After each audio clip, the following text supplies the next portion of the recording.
سر 9 مئی کے اوپر آپ نے جو ابھی بھی وہ لڑکیاں پی ٹی آئی کے اور لیڈرز ہیں، علی محمد خان کو 8 دفعہ ضمانت کے بعد آپ نے پکڑ لیا، کئی اور لوگ ہیں کہ اس کے اوپر آپ کو ریاست کو پالیسی بنانی چاہیے، ان کو پارڈن کریں، معاف کر دیں ان کو، بچے ہیں ان کی، عورتیں ہیں بہت ساری، ان کو چھوڑیں تاکہ معاملہ آگے چلے تاکہ یہ ریاست فتنہ دوبارہ جو ہے وہ نہیں، جڑ پارڈن پکڑ لے. پارڈن کرنا ایک بہتر تو روایت پارڈن ہوتی ہے۔ وہ بھی تو توبہ کریں نا جو انہوں نے کیا ہے. توبہ تو آپ پارڈن کریں گے تو توبہ قبول ہو جائے گی ان کی۔ نہیں تو وہ بھی تو کریں نا. انہوں نے جو جرم کیا ہے 9 مئی کو، جس طرح سے وہ حملہ آور ہوئے ہیں اس ملک کے دفاعی ادارے کے اوپر، جس طرح سے انہوں نے جوتے مارے ہیں شہداء کی یادگاروں کے اوپر، جو انہوں نے وہاں پہ جب جو وہ عمل کر رہے تھے، جو انہوں نے بکواس کی ہے، وہ آڈیو آپ نے میں سنی نے ہے وہ دیکھی ہے، کہ وہ قابل نہیں قبول تو اس وہ میں سے کچھ بھی نہیں نہیں ہے۔ نہیں اس میں جس طرح کی یہ گالیاں نکال رہے ہیں ان شہداء کو، وہ آپ نے سنی؟ وہ ان میں سے ایک بھی چیز قابل تو پھر قبول نہیں اب ہے، وہ قابل مذمت ہے، تو قابل لیکن ملک کا مذمت نظام نہیں جب آگے چلانا ہو نا۔ تو پھر اگر آپ کہتے ہیں کہ ان کو ان کے اوپر معافی دو تو ان سے کہیں نا معافی مانگیں. پارڈن کریں ان کو، ہاں میری نہیں ہم تجویز یہ ہے کہ ریاست او ان کو بھائی پارڈن کرے۔ معاف تو تب کریں نا وہ معافی مانگے. آپ ایک پالیسی بنائیں گے تو پارڈن ہوگی نا، آپ تو ابھی ملٹری کورٹس کا ڈنڈا دکھا رہے ہیں ان نہیں تو وہ معافی مانگ رہے ہیں، کو۔ انہوں نے معافی مانگی تو ہے پھر انہوں آپ نے. ملٹری کورٹس میں لے کے جائیں گے، تو پھر سزا ہونی چاہیے. ملٹری کورٹ سے۔ اگر ایک آدمی نے آرمی ایکٹ کی خلاف ورزی کی ہے، اگر ایک آدمی نے جو ہے وہ ٹریفک کا اشارہ توڑا ہے، تو آپ اس کو ملٹری ایکٹ میں ٹرائل کریں گے، اس کو ٹریفک ایکٹ میں کریں گے.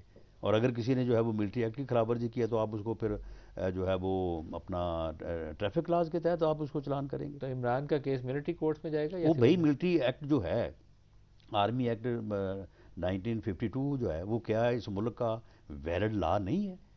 وہ ریپیل ہو گیا ہے، اسے کسی عدالت نے ریپیل کر دیا ہے. وہ ہے نا، موجود ہے. عمران اور کا اس میں کچھ لکھا ہوا ہے، عمران کا اور کیس اس میں ملٹری جو کورٹس میں؟ لکھا ہوا ہے اس میں سے کچھ جو ہے وہ جرائم ہے. اگر ان جرائم کا کوئی ارتکاب کرتا ہے، وہ کوئی کرے تو اس نے اسی ایکٹ کے تحت چلان ہونا ہے. عمران کا کیس ملٹری کورٹس میں یا دوسری ریگولر کورٹس میں؟ دیکھیں جی، باقی فیصلہ تو عدالتیں کریں گی یا وہ ٹیمز کریں گی جو انویسٹیگیشن کر رہی ہیں. میری ذاتی رائے میں جتنا قانون میں سمجھتا یا جانتا ہوں، تو بالکل انہوں نے آرمی ایکٹ کی جو ہے وہ خلاف ورزی کی ہے. ان کا آرمی ایکٹ کے تحت ہی چلان ہونا ہے. ان کا آرمی ایکٹ کے علاوہ اور کوئی جرم ان کے اوپر لگتا ہی نہیں ہے. لاسٹ اگر کوشچن وہاں پوچھ پہ لوں، نہیں لگانا تو ان کو معاف کر دیں پھر. ایک لاسٹ کوشچن پوچھ لوں، عمران کو اگر آپ نااہل کر کے جیل میں ڈال کے الیکشن کے عمل میں چلے جاتے ہیں، کیا ایسا الیکشن قابل قبول ہوگا؟ نہیں تو کیا آپ سمجھتے ہیں کہ ایک آدمی جرم کرے اور اس کے بعد اس کو اس لیے نہ پکڑا جائے، اس لیے نہ سزا دی جائے کہ اس نے الیکشن لڑنا ہے؟ یہ کون سی ویلڈ ریزن ہے یا کوئی آئینی جو ہے وہ ایکسیپشن ہے کہ اس کو اس لیے نہ پکڑا جائے کہ کوئی میں نے یہ جرم کیا، میں نے قتل کیا، مجھے اس لیے نہ پکڑا جائے، میں الیکشن لڑ رہا ہوں؟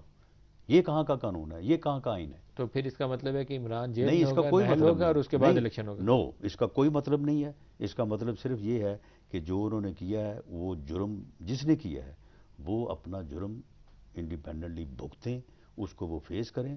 باقی پی ٹی آئی ہے، الیکشن ہے. پی ٹی آئی کے جن لوگوں نے 9 مئی کے واقعات میں حصہ نہیں لیا وہ لڑے election, P T I election لڑے، کون ان کو آپ روکتا کے ہے؟ اتحادی ہوں گے پرویز خٹک صاحب آئندہ الیکشن کے بعد؟